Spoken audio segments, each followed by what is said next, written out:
स्वागत है आपका बी न्यूज नेशन में। मैं हूं आबिद हुसैन शेख। वार्ड नंबर 20 से शाहीन बांगी ने दाखिल किया अपना नाम पत्र। कांग्रेस की प्रबल टिकट आकांक्षी और वार्ड के उम्मीदवार ने भरा पर्चा।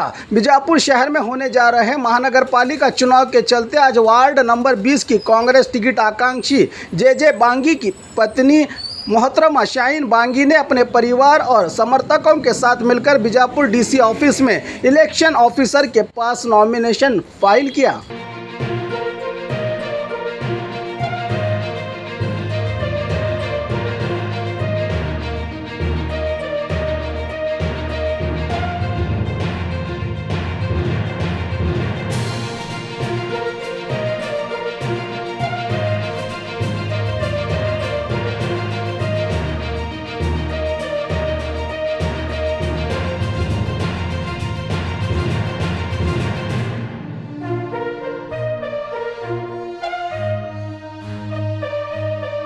और खबरों के लिए देखते रहिए B news nation.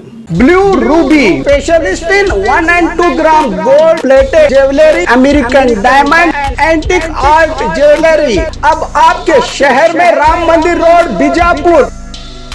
1 gram gold shop है हमारी। यहाँ पे हर चीज मिलेगी आपको, लॉन्ग नेकलेस से पकड़ के शॉर्ट्स, सभी हेड टू टो आपको सभी लेडीज आइटम मिलेंगी, जेंट्स आइटम भी मिलेगा, एडी, एंटी और ऑक्सीडाइज सभी चीजें मिलेंगी। क्वालिटी एकदम A1 है, एज इट इज गोल्ड के जैसा दिखता है। आप हमारे शॉप पे एक बार विजिट करिए, देखिए, आपको सेटिस्फेक्शन मिलेगा। Thank you.